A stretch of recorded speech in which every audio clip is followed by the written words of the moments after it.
Jamie Smith. How's it going? Right, this is my first vocal tuition video, so I might be a bit rusty at it, but I'm going to do my best. I'm going to close down this webcam thing because I don't want to look at my face while I'm talking. Right, I'm going to teach you how to use your diaphragm. Now that's the thing that comes up whenever anyone talks about singing. Make sure you're using your diaphragm, make sure you're using your diaphragm, and you'll know this especially if you've had some vocal tuition before. But people don't always necessarily know where the diaphragm is or how to know whether you're actually correctly using your diaphragm. A lot of people say, oh, I'm pushing on my stomach, it's fine, I can feel it. But stomach contractions don't necessarily mean that you're using your diaphragm.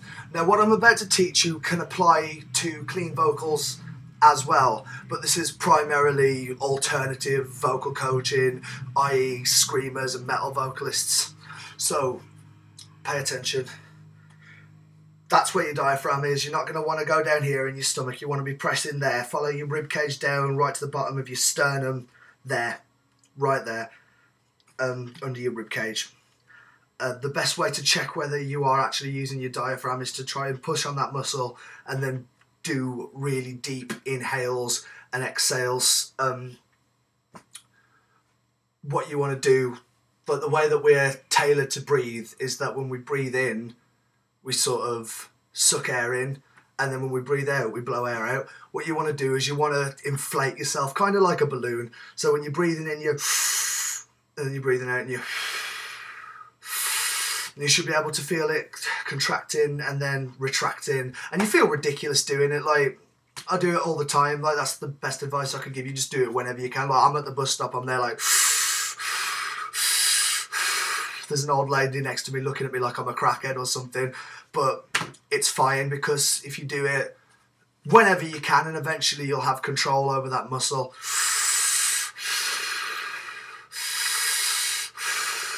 Inflate with the inhale, deflate with the exhale, and you should be able to feel that pushing.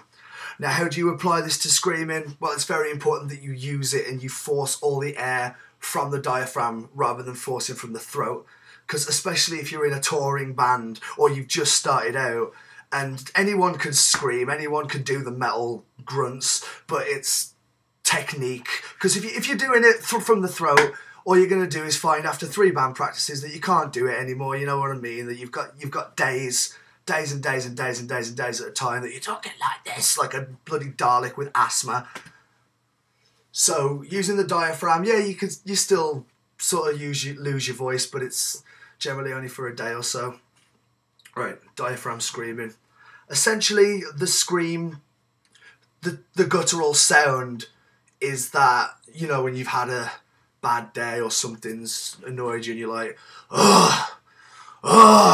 that's really pissed me off. If you force that from your diaphragm, that's actually the basis of a scream, and you want to push your air up from your diaphragm to the back of your throat and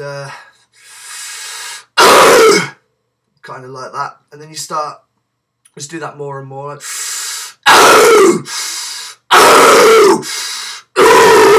different shapes with your mouth. If you want to do a lower scream, make like an O shape with your mouth.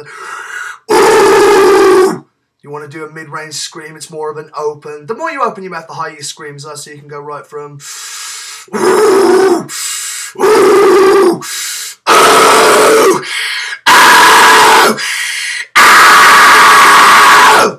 etc, etc. Then you can start adding words in like, I hate everyone, etc, etc. And eventually, you know, once you've got control over your vocal cords, it turns into like bloody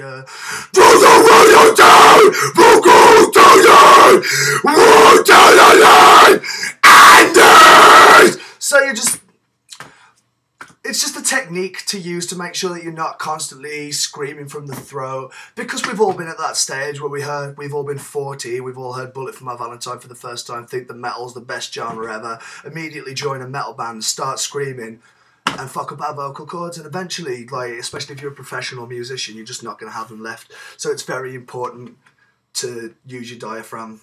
And in terms of saving your voice as well, band practices. Just because you're a singer doesn't mean that you have to join in with every run through of the song. You know what I mean? Especially if you're a screamer.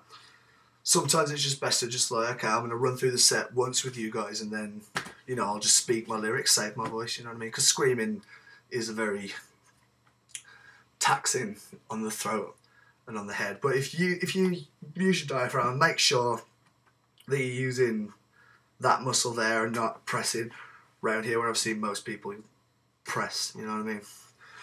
So that's that. I hope that was kind of helpful for beginning screamers. So I will be making more videos, and I will catch you later. Comment, rate, subscribe. I hope I helped you. So